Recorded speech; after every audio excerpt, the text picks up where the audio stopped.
what's the difference between a good dad and a great dad? Mm, And I say it's pretty easy. Like a good dad is someone who wants to be present and mhm, is working on it and is mhm, present for their kids. A great dad, and this is going towards what we need to work on, is someone who fathers with intention.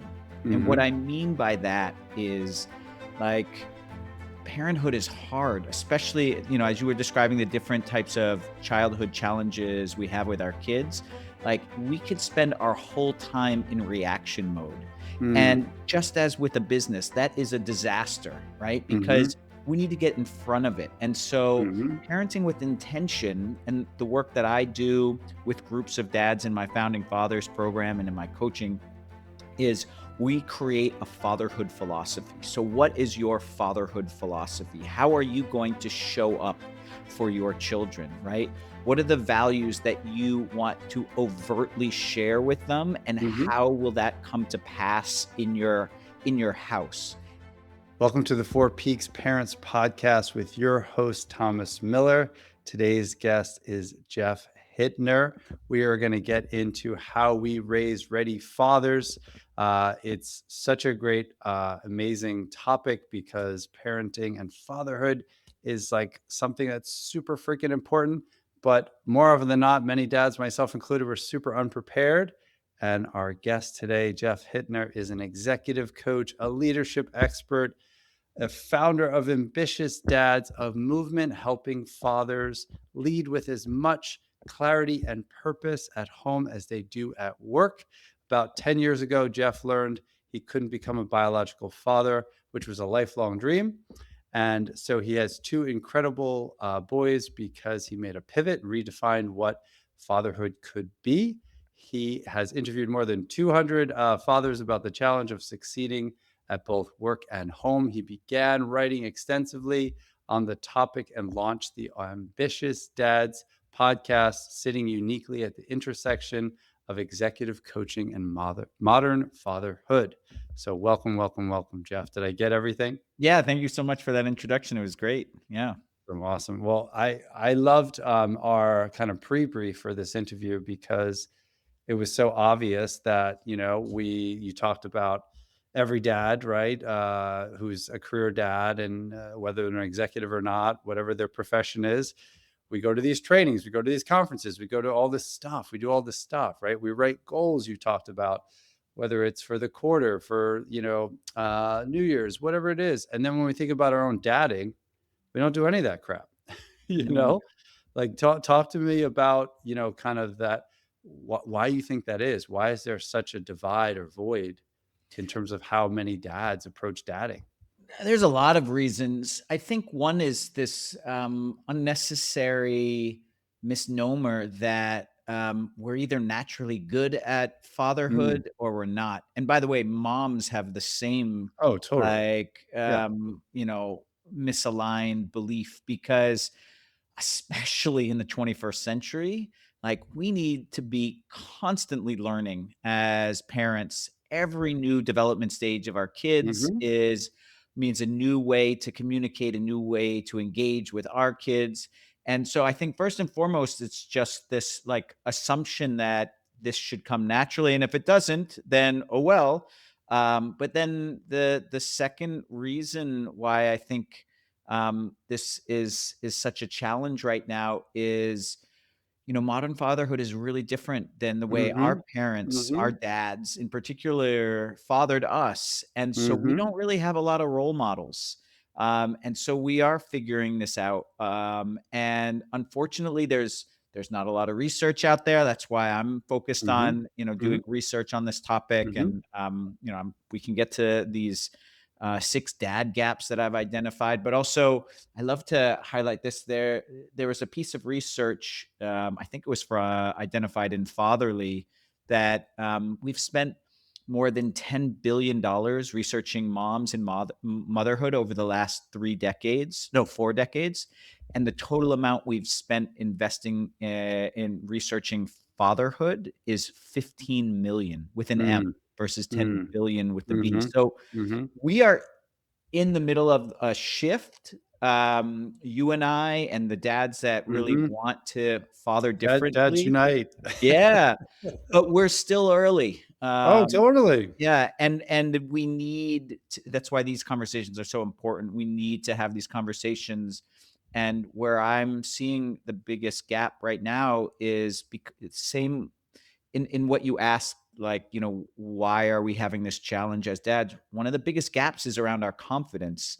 Mhm. Um, and figuring out like that becoming good at fathering is something that requires the same set of thoughtfulness as we put into our career, as you said. Mhm. Mhm. And if we change that frame for ourselves, I think it's possible to get really good really quickly.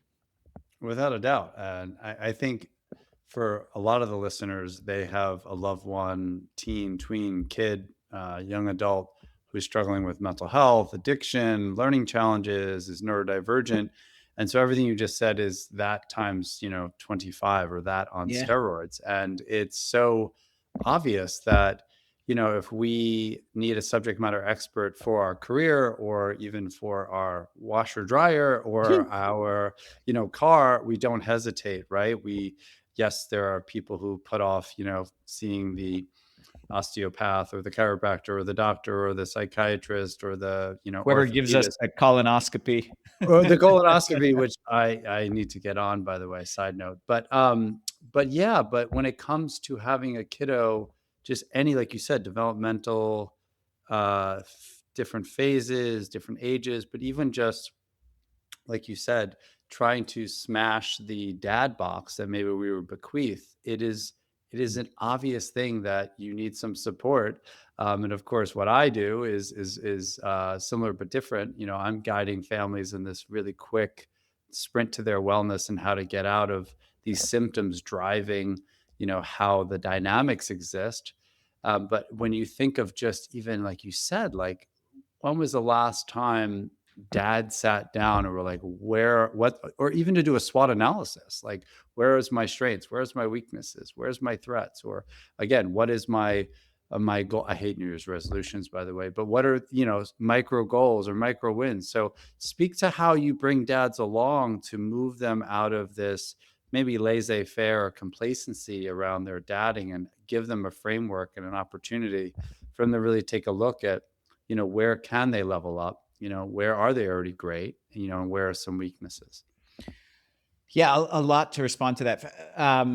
Okay, well, let me address it first, to say that, through all these conversations with dads, because I get asked this question a lot, like, well, what's the difference between a good dad and a great dad? Mm. And I say it's pretty easy. Like, a good dad is someone who wants to be present and Mhm. is working on it and is Mhm. present for their kids. A great dad, and this is going towards what we need to work on, is someone who fathers with intention. And what Mhm. I mean by that is, like, parenthood is hard, especially, as you were describing the different types of childhood challenges we have with our kids. Like, we could spend our whole time in reaction mode.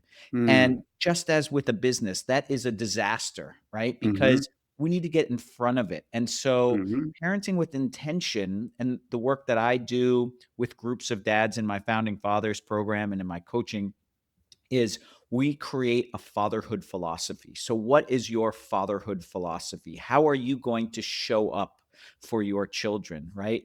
What are the values that you want to overtly share with them, and Mhm. how will that come to pass in your house? And what are the ways that you are going to sort of set boundaries and set ways of being and showing up for them, and all sorts of things around this topic. What sort of rituals are you going to set up? And when we start to build a philosophy, right, which is just like at work, where you have a Mhm. mission statement and a Sure. vision statement and Sure. a 3-year strategy, Sure. you're going to want to do a version of that in your fatherhood. And it is just, when I talk to dads and they talk about how much more confident they would like to be in their fatherhood, a big piece of it is this: that they haven't really sat down and thought deeply about like what they need to work on and what they want to share with their kids. And instead, they're having these experiences where they see their child like, emotionally dysregulated, Mhm. and they look at it and go, I must be doing something wrong, Mhm. or they look at it and they react to it in a way Mhm. that's not going Mhm. to be productive, Sure. and they sense it, but then they don't know what to do. And so like building a strategy, building a map is what I like to help them with. And the other thing your question triggered in me was, I just wrote an article on this on my Substack, which is, I'm a dork. And so I was like, what are the new Mhm. skills I want Mhm. my boys to kind of focus on and develop this year that Sure. aren't necessarily happening in school? And Sure. I was thinking about it, and I started to like put a plan together. And then I was like, you know what? Like I am falling from like the trap that I know is wrong. If I have a set of goals for them, 90% of what needs to happen is I need to grow. Right. So it's like if my goal is my youngest son being a bit better connected to what big emotions he's feeling and Mhm. expressing them, I need to figure out how I grow and develop a capacity to support Mhm. that. And Mhm. then on top of that, just again, as you would in business, how can I create like a default home setting, which is another way of saying like the default culture in the Sure. family Yeah. to make that happen? And I use this Sure. example a lot. So for my boys, over the last couple of years, gratitude is something that I really want them to focus on because I know it builds resilience. I know it Mhm. builds like a positive mindset. And I was like, okay, how am I going to create a default in my house to make sure that this is something that comes up a lot? And so, Sure. much to my wife's chagrin, I bought a stencil decal of a big tree and I put it on the wall in the dining room. That's kind of like a wallpaper, Mhm. and it is this sort of symbol and reminder every time we sit down to dinner. Oh, we have to talk about our gratitudes today. And even better, I bought sticky notes that look like leaves and they write out Mhm. their gratitudes and then they Mhm. stick them on the wall, Awesome. again, to my wife's chagrin. Yeah. So that's what I mean about like really pivoting in our fatherhood to be like, it's not about what the kids need to do. It's about what we need to do, how we need to develop. Yeah, there's so much in there, and I'll just go back to the piece around intentionality that is a great dad, right, or a great mom, and I think what's so hard for parents is that I was just saying this the other day to a family. Um, I was sharing how with our second child, we did like the family bed for, I forget if it was a year and a half or 2 years, but that night, like literally, I think it was 2 years, maybe a year and a half, he slept in his own bed. Like it was, and I was sharing to say that you can have situational awareness where it's not that you're like, I'm parenting from what's called a Ferber, which is like cry it out. Uh, approach. I'm not going to go dive into the weeds here on how to set your child up for sleep, co-sleeping versus individual sleeping strategies with an infant. But the point is that even if you tried this model or that model with the first or the second, we're always pivoting. And a lot of times families, they have these mantras where I'm going to parent like this, I'm going to be like that. And it's very limited because the kid doesn't fit into that box. And so this piece around intentionality is such a great one because we can be more intentional, like what you're saying, leaders start with themselves. I love that. And so as you start kind of really looking at how are you leading, what is the culture you're creating, but then something shows up, something that we didn't think, neurodivergence. I don't know what the hell to do with an autistic child. I don't know what is OCD versus ADHD versus ODD, all these alphabet soups, right? That so many of the families that I work with are confounded by. And I obviously know exactly what to do and how to help them and come up with effective interventions, but it's all overwhelming. And so if we really look at how we're always pivoting, like you said, we're always working on ourselves in work. I mean, I even think of what you said about style or stance. I was just doing this the other day with a family where I was saying, like, even just looking at, body language and looking at how they approach their child and are they getting at their child's level versus this other family. I was teaching them to put their hands in their pocket, but keep their shoulders back. So that's an open but somewhat quasi boundaried stance too, because they're young adult will manipulate the hell out of them and, oh my god, get them to say how high. So that idea of culture is so important to me too, because culture wins championships. Mhm. And if you're now infusing gratitude, you're infusing emotional regulation, you're infusing delaying gratification or pausing or all of that. It's so obvious the things you're saying, but yet so deep because, like you said, very often, leaders are honing their leadership style. They're reading a bazillion books, they listen to a bazillion podcasts, but they don't spend that time. And I think what you're creating, that community of men that really can look at and discern, what am I, providing and where am I going? What are my shortcomings? Speak to what got you here, because I know you have a very unique personal Mm. story that brought you here. Sure. That now is driving, one of your, the big part of the hook or the mission for you of supporting other dads. Yeah, I mean, I'm I don't know how many of us there are, but I was one of those guys that even in high school was like, "I can't wait to be a dad." I Oh, would I I would was there. yeah, I was there. I would, I would see these girls I would have a crush on, and I'd be like, I wonder if she would be like a great mom." And I'm like, I don't know if anyone I'm not gonna ask if any other guys are thinking Yeah. really wasn't confident enough at that point. But Yeah, anyway, yeah. I always wanted to be a dad. And then at this point, it's maybe almost 12 years ago, through a very challenging and also painful process, I discovered that I couldn't be a biological dad. And so, I remember actually crying on a beach, in the several months after the kind of the final Mhm. diagnosis, and just being like, even when I become a dad, because I was so sure I would, and I didn't know how because I was still grieving, but I would change my point of view of what it meant to be a dad from Mm. that it meant blood to it was something more connected to Mhm. the process of Mhm. nurture and not nature. Mhm. And so I Mhm. was crying on this beach, going, "I'm gonna have kids a different way, and I've already screwed them up." Already screwed them up because they're gonna become teenagers, and they're gonna be thinking about identity as any Mhm. teenage does, and they're gonna have this extra baggage that I am Mm. not their biological dad. Mm. And, fast forward, t m many years to, 2 or 3 years ago or even longer, after I had our first, and I realized, "Oh my god, what a blessing that Mhm. was," because, so many of us hold on so tight to this idea of perfection and wanting to Mm. be like the perfect dad and having the perfect Mhm. kid, and I had Mhm. to let go of both of those things Mhm. before my children were even born. Mhm. And, but also because, as I said, I can't be a father by nature, but only by nurture. It also means that intention is so important to me. Yes. There is no mark that I am leaving through biology. So it was such an extra motivator for me to learn how to be a good dad.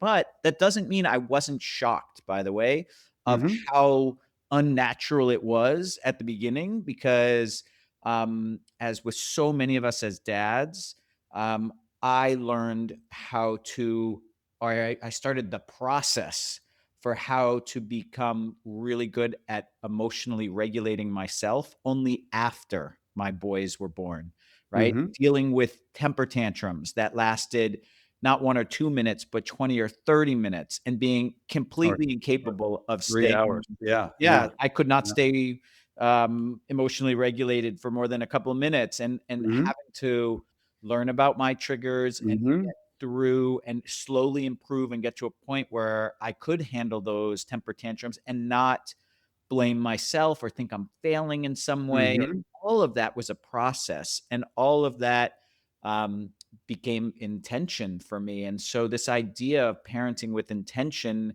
it started with my journey, and then I got curious, and then I was like, Mhm. "Huh, I coach these super high performing CEOs, men and Mhm. women." But the men, I will ask them, like, what is their vision for their business? What is their Mhm. vision for their career? And they got answers for me. And when I asked them, what's their vision for their family, and as a father, they were drawing a blank, and I was getting really curious about this, and I said, "You know what? I wanna investigate this." And so Mhm. I committed to myself, I was just gonna interview 50 ambitious dads and see what I could discover. I got to maybe interview number 4 and was like, "Holy shit, I am learning Mhm. so much. I Mhm. need to start writing about this right now." Mhm. And it in so many ways, it was like a selfish journey because every interview, I felt like I was becoming a better dad. 100%. Yeah. And it's the little things too, like, I have 2 boys, they're 3 years apart, they fight like crazy, right? And I was like, "What am I doing wrong?" Like, they Mhm. won't stop fighting, even when they love Mhm. each other, they won't stop fighting. And I was doing these interviews, and I was talking to some of the dads, and I was like, "Do you have 2 boy children, or you are a sibling of another male? Do you guys fight a lot?" And they'd be like, "Oh my god, we fought all the time, and we Mhm. love each other." And it was just normalizing things Mhm. Mhm. that wasn't happening because I and most of the dads that I've spoken to don't talk about our worries and our challenges in our parenthood very much. And so these conversations were opening that up for me. Mhm. And by extension, I started writing about it and then launched a podcast around it. And hopefully, it is opening it up for other people. There's so much great stuff in there. I wanna hone in on that idea of I don't know what to do or it's my fault, and then what I see a lot is I'm going to throw up my hands and Mhm. avoid and I'm out, right? And when you think about that piece about your kids fighting and then you're meeting another dad and talking to another dad and they're normalizing that, it immediately now invites, and that word curious you talked about, it invites you to start thinking about, okay, right, this is normal. This is may or may not be within my hands. There's things, of course, you could always go good to great on and improve, but it allows you to now start looking at it versus just turning away. And what I hear you saying, and it's so true for a lot of the families I work with, that they overplay to their strengths and they don't want the weaknesses to be exposed. And when you think about, to be a truly great leader in your work life or in your as a coach or as a father or as a husband, you're going to have to get uncomfortable, and you realize that you had to level up, as you talked about earlier, your emotional regulation skills, because your children are the best. I think they are like the best at exposing, right? Like, what are our shortcomings and where do Yeah. we have to grow? And we could tell ourselves whatever, it's like, it's similar in a way when I used to do a lot of executive coaching, and you go and interview the staff or do a, 360 degree feedback, they'll tell you what their identity is, but the true exposure of that, the litmus test, is what is their team saying, right? Yeah. What does their team feel like in this person's presence? And the same thing is true with my kids. I mean, when I drive my kids to school, and, of course, there's BS in there and there's stress in there sometimes, but there's opportunities because they're a captive audience. And when you ask your kids, like, what am I doing well? What am I not doing so hot? Right? What are my shortcomings? It's amazing how, right, they'll give you these honest answers. And it's really good to sit with. And like you talked about, the intentionality as just even just thinking about, you know, from learning from these other people's stories, like, I do expose that button board, or I am not as patient as this person or this person.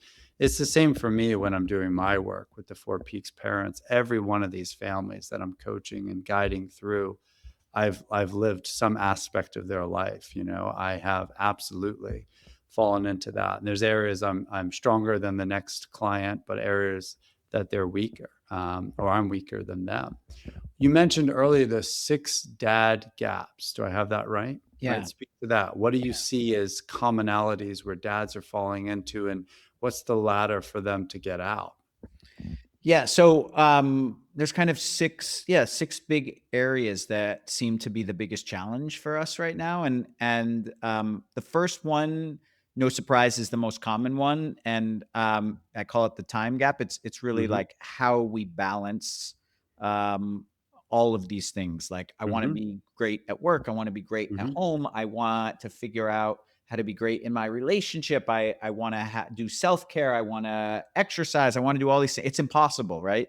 And mhm, so And by the way, there is no like magic solution to that. Mhm. But what women have figured out is that if they come together and have conversations about how difficult trying to be great at all these things are, it at least helps lower the cortisol levels. And Mhm. so the first big gap that we have as men and as dads is this work life balance, this time gap, and never feeling like we're doing our best at any of it.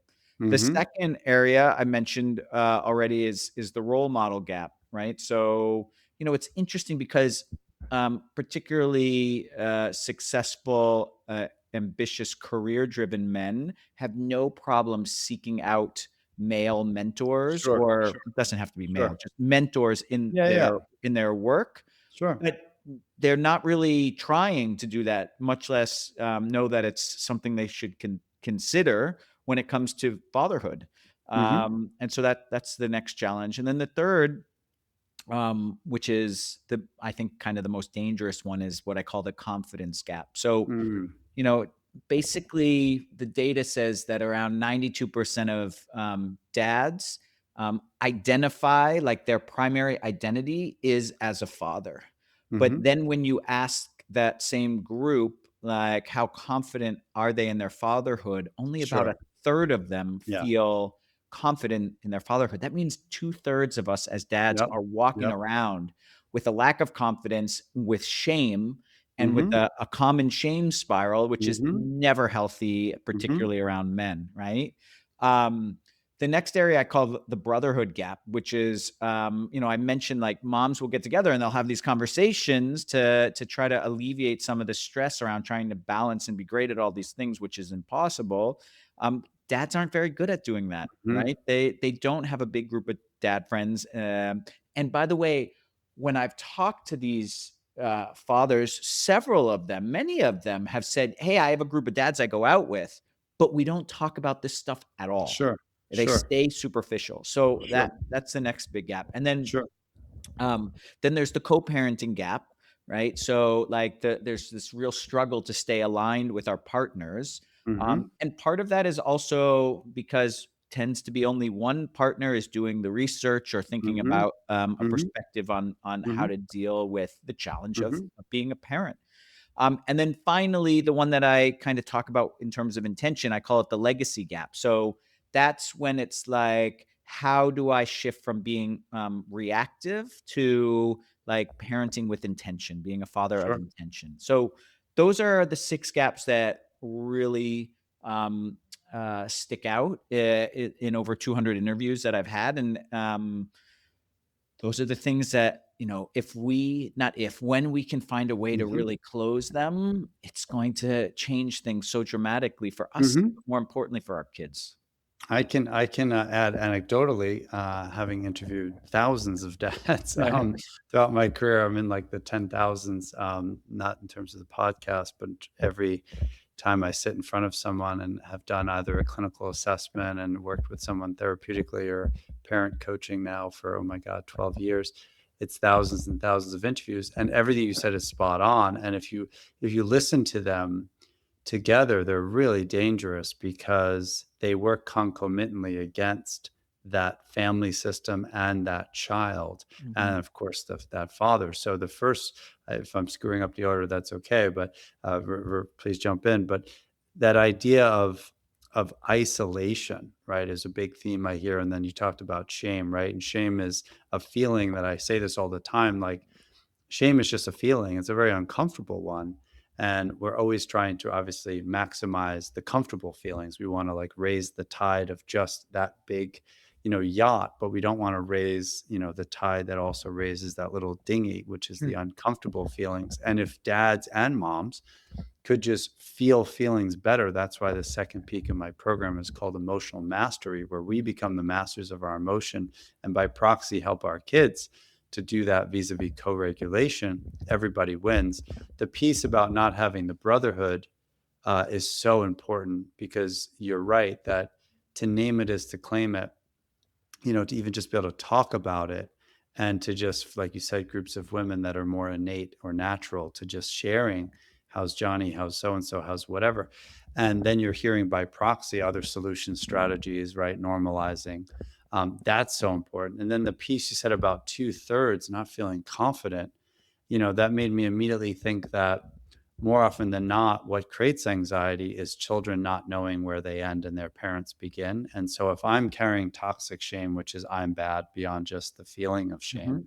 and I don't have a brotherhood, and I'm isolated, and I'm saying this is a really important identity. What do you say, 92%? Yeah, like, Yeah, that's there's a who really they important want to identity. identify as, yeah. Yeah, but I'm not confident in it. And so again, if we go back to that SWOT analysis and I'm thinking it's a weakness and I don't want to expose that to anybody, I'm going to obfuscate that. And that's where sickness and disease lives.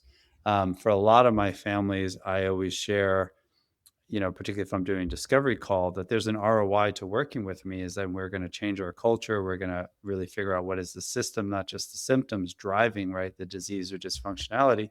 We're going to send that to the background. We're going to have a better diagnosis, believe it or not. The diagnosis 90 days later of that child is different Mm. through our work, or the cost of inaction from a psychological standpoint. I know you're not doing, you're doing amazing, amazing work helping dads figure out their blueprint, level up. Oh my God, smash man boxes, build an unbelievable roadmap. I love it.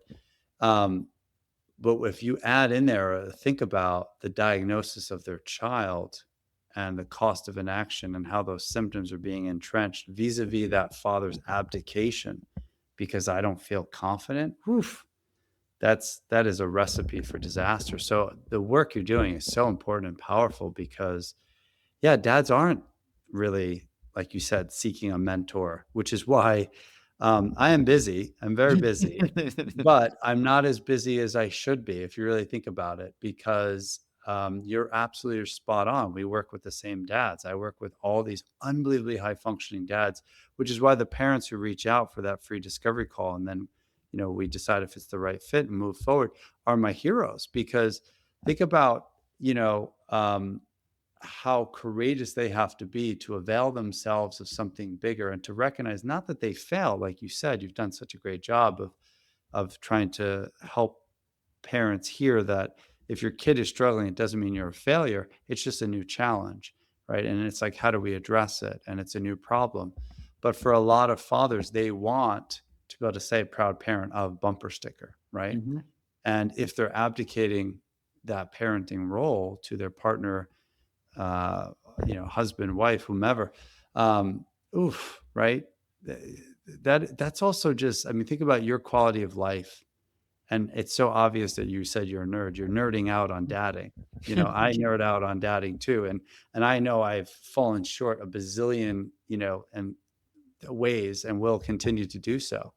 But it's actually like relieving to know that like I can get better, and I even just talking to you, like I'm already feeling better about how I think about it. But I don't have the tree on my wall. But I didn't pick up the shame stick and start hitting myself. You know what I mean? Yeah. So that's a beautiful thing. Speak about how you're creating that community where dads can share the toolbox, right? We can all each one teach one, and it doesn't have to be like I'm a piece of shit because I didn't think of the gratitude wall with the beautiful little sticky leaves. You know what I mean? But like that's a great idea. I'm totally gonna hack that, or steal that. But we do gratitudes and at before we eat. But that's great. I love the visual. So yeah, how are you fostering that so people can come forward and realize, like, again, I'm not a piece of crap because I now ask for help from Jeff or this Well, community. I think the biggest way is that, like, it's why I prefer groups to individual work, right? Because, I'll give you a fun example. I had, my founding fathers group, there's maybe 25 dads in it, and we're, like, 10 minutes into one of the sessions, and one of the dads like, I just need to like, I am the worst dad. Like, last night, like, he had a 7-month-old. He's like, "Last night, my son, like, he just fell off the couch and, like, hit his head, and I was responsible, and I turned around for a second, and, he's just at that age where he's, like, just Mhm, starting to move," mhm. and I was like, "Whoa, wait, wait, hold on, before you say anything else, all the other dads in this room, raise your hand if you've dropped your kid," right? Yeah, And like yeah. 2/3 of the dads raised their hand. And I Mhm. said, "Welcome to the club," right? Like he didn't need to keep beating himself with the shame Sure. stick. Sure. He just needed to recognize that that was the mistake and imperfection that comes with being not just a dad, a parent. Like moms are Sure. doing that all the time Totally. too. Totally. And that's the part, the normalizing that comes when we do stuff in a group. And so it's not just sharing best practices, it's sharing worst experiences that 100%. also help us with our confidence. Like, hey, if that guy can drop his kid, then, it's not like, hey, now I will. It's more Yeah. like, hey, now I won't beat myself up so much. And now let's talk about some of the tools that different people are using. Today, I was interviewing a dad for my podcast, the Ambitious Dads podcast, and he's got two boys similar age, and he was talking about because his youngest has a lot of emotional challenges, and the oldest has been getting frustrated about how like punishment and just interaction is different when someone misbehaves. Mhm. And he was saying, I've realized that I need to be more transparent with my older son and Mhm. talk to him about like where my younger son is Sure. emotionally and all these things. And I was like, that is so perfect because when I walk into the room and my two boys have been fighting, and the way I react to my younger one is definitely lighter than with the older one, especially if there was hitting involved. He's like, "It's not It's also your fair the way." firstborn. It's Yeah, also your firstborn. of course. My kid, like, oh my god. Anyway, keep going. Sorry to No, interrupt you. but so, it made me think, wow, because my oldest is like, "This is unfair. The way you treat him is different than It me." is.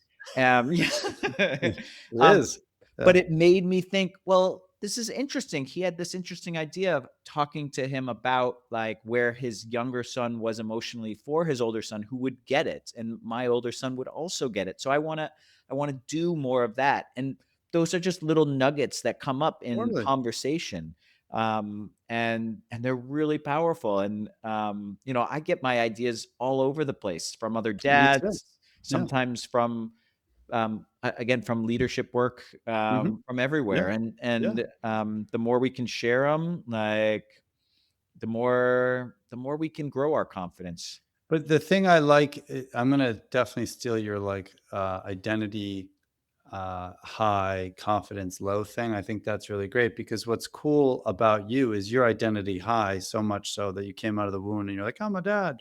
Um, Literally, uh, when I met my wife, I was 18, she was 18. And I don't know that I was like, yeah, she has good childbearing hips. I don't know that I thought that, but I did tell my friends after like 2 dates, I was like, I'm gonna marry this lady, and then like pretty quickly we both knew we were like totally down for DTK, I guess, down for down to kid instead of I the was other like, one. wait, Yeah, the K the here. DTK, that's the new one, down to kid. There's a DTF. I don't know if you know what I'm saying, but I think you do. I do. Down for some fun. But that idea of you being very identified with your dadding, coupled with you definitely have high confidence, but you have high humility and you have low ego. That to me is like the archetype of what we're striving for here, which I love because, similar to me, like I didn't immediately go like, oh my God. I had a guy on here, podcast a little while ago, and he was sharing some stuff and I was like, holy shit. Like he talked about doing this beautiful ceremony by like a fire outside his house. His name is Brandon Moffat. He was a guest. And he talked about introducing his son to like the tribe of men that are going to be Mm. like in his life if he's not. And I was like, oh my God. Like, and there is a split second because I do have a massive inner critic that has driven me to be successful. That was like, see, you are a piece of crap. You do suck because you didn't burn the sage and you didn't like beat the drum and like build the fire that it was made by this balsam wood. I'm joking. He did say all that. I love you, Brandon. It was amazing. He runs a program down in North Carolina, a therapeutic program for boys and young men. And, but that's awesome. And like, why would I not want to hear that? If I don't want to hear that, that means I'm a really probably narcissistic person who has a fragile, ecosystem and people have to tiptoe around me. And if you think about it, sorry to hate on some of these guys that you're talking about. I'm not hating on them, but if they are turning away from the opportunity to grow it is that they're trying to get everyone around them to manage them, if you Mhm. really think about it. And as you know from the executive coaching, right? I used to always say, like, if you're not allowing your team to challenge your process as well as you challenging theirs, you're not healthily storming. And I used to always talk about forming, storming, norming, performing. You're definitely not performing, right? So that's groupthink. So what I love you're doing with the group model is allowing people to again share, and it's a marketplace, it's a bazaar, right? Yeah. And we can share our failings, our shortcomings. We can grab some golden nuggets, but it really is also changing the archetype of I'm high on the identity, low on the confidence, high on the shame, low on the brotherhood, right? You think about your gaps, high on the isolation, low on the community. So like beautiful job there, man. Like this is like powerful stuff, Thank you. really powerful. The other thing though, in terms of like moving from low on confidence, to higher on humility, for instance, is, Yeah. in order to get better, I had to start actually with repair, right? So I had to get Yeah. good at apologizing because I knew I was making mistakes, and I wasn't going to fix these mistakes. I wasn't able to get past minute 2 or minute 3 of the Mhm. temper tantrum, but I was able to come back and repair and apologize. And what I started to do was take that to the next level. So Mhm. I would tell my boys, "Hey guys, here's something I'm working on right now as a dad. I'm Yes. actually working on my Yes. tone of voice, or Yes. I'm Love that. actually working on my patience, and I want you to help me. Because if my tone of voice is off, I want you to tell me." Now, that totally backfires sometimes too, because they'll do something that deserves a tone of voice, and Yeah. they'll be like, "Dad, your tone of voice," and I'll be Yeah. like, Yeah. "You just kicked your Yeah. brother in the face. You Exactly. deserve this Exactly. tone of voice," Yeah, right? exactly. But it serves so many wonderful purposes. Totally. One, it helps Well, them you're see that creating an accountability partner. an accountability partner, Yeah. but also Yeah. like, one of our family values is growth, right? And Yeah. like a lifelong learning is critical in this crazy 21st Totally. century world Totally. that we live in. So I want them to see that daddy is always learning, even as a daddy. And therefore they can always be learning. And so that has actually filled me with a lot of pride that they know that I'm working on trying to be a better dad, and they talk about it. That they're like, "Dad, are you going to do another podcast about how to be a better dad?" And I'm like, "Yeah, absolutely. That's what I'm going to do." Well, and being around people like yourself, right? Iron sharpens iron. So I love this pod for a whole bunch of reasons. I get to send the elevator back down to, my audience and give, put them in front of amazing, experts and professionals and authorities in the space like yourself. It also keeps me close. It's kind of like AA. I say this a lot to my clients, um, who are in recovery. Of course, if someone's not in recovery, please go to AA if you're contemplating and you're sober curious. But what I mean is, if you say have a year or 2 years, 3 years of time, the beauty of AA or NA is you're still going close to disease. It's still, you're still going there and be like, oh shit, I got to respect this opponent. You're giving away to keep it. That's a beautiful adage of sponsorship in 12 step. So you're sending the elevator back down, you're giving away to keep it, but you're also hearing stories that while you're not in that, thank God, same toilet bowl, if you will, of an active brain disease. It's reminding you like, okay, I still have to have this consummate growth mindset or abundance mindset. So I love that. And the other thing it does for your kids is it's showing ownership on the front end. So there's this technique that I do a lot. It's in the Four Peaks Parents Program called VOMP, or VOSP. It's Voice Ownership Shoes Plan, and it stands for. And I do this a lot with my kids, and they make fun of me. But I'm like, okay, let's give voice to what the hell's going on right now. And it's like I give voice to what I think's happening. They'll give voice, Hmm. and it could be there's totally skewed, ridiculous, manipulative perspective, but you don't get into it. And you're like, okay, I'm going to own this thing, who's going to own. And it's amazing because sometimes my kids will be like, I'm going to own this little thing, and it's like 7%. Meanwhile they're like 70% responsible. Love But it. okay, cool, so you're going to own that. Are you going to own it 100% though for your 7? Sweet. All right, shoes, what do you think so and so's going through? What do you think I'm going through? Da, da, da, da. Now that creates empathy. All right, what's our plan? So by you saying on the front end like, hey, I just want to own my tact and tone has been a little off, or I'm really going to try to up level that. That's awesome because it's showing and modeling for them that you're trying, like you said, to dad deeper. It's also the accountability piece, and it's going to invite them into change as well. And they're going to catch you, you know, they're going to Yeah. catch you actually Absolutely. seeing the change or relapsing. And then Yeah. you're smart enough to know, like, you're full of crap because you just hit your brother with a frying pan. Uh, It's it's like, really true. yeah, In fact, yeah, that tends to be the only time they try to hold me yeah, accountable is when yeah, they more than deserve a changed tone of yeah. voice, but I still love it because it also means it's like it's there in their head, right? They're thinking Totally. about it, right? Totally. Yeah. I say to my kids all the time, "I'm so glad I'm so important to you." I say it all the time because they'll say shit that I said like 8 years ago. And listen, I am Sicilian. I'm from Long Island, and Yeah. I've definitely come out of the gate hot sometimes. And I love that you're a repair guy because there's one of my earlier episodes called Tear and Repair, Mm. and I've said this a bazillion times on this podcast that I definitely tear probably more than anyone in the household, but I repair better than anybody in my household. Uh, Hello, Millers, like, start repairing better, but also hello, Tom Miller, stop tearing so much. But they'll be like historians. They're like, you said in 1998. I'm like, you weren't even born in 1998. Like, what do you, like, that we would get $7 if you ever like swore again. And I'm like, oh shit, I probably did say Yeah. that. They're also good at that Yeah, for sure. yeah. I want to give people an opportunity to figure out how to connect with you because I felt such a connection when we jumped on our like little pre-brief to see if it was a really great fit to have you on. And obviously, no regrets at all. And you've been in such an amazing guest. And I really, I checked out parts of the book. I've listened to a couple of pod episodes. I want to listen to more. And I definitely got to get on your Substack.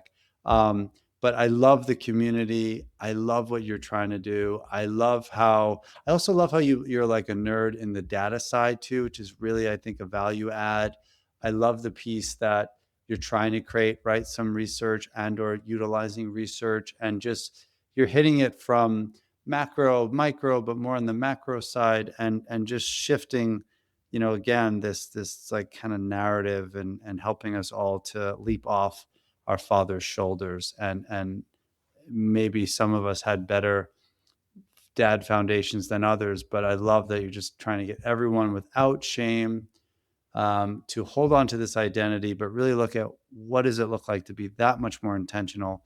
So I just can't thank you enough. I think what you shared today is amazing. What you're doing is amazing. And I would love for folks to know how to connect with you further. So please First, shout that. thank you, and thank you for giving me the platform to have this conversation. Best way is to check out Ambitious Dads, and there's two ways to do that. Go to just www.ambitiousdads.com.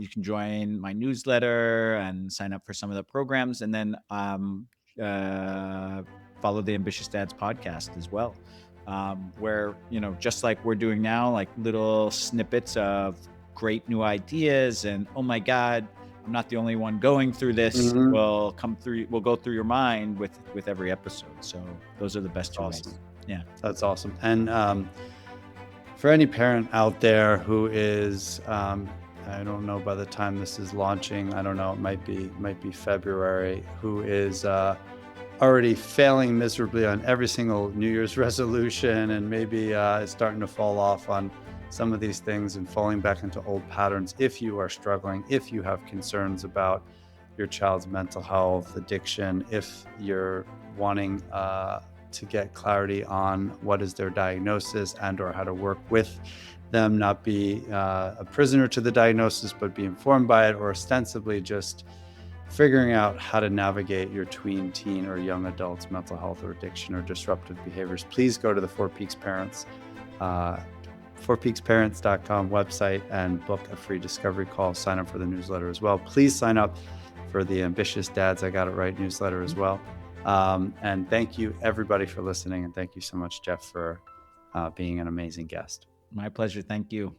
Take care. Have an amazing day, everybody. Bye.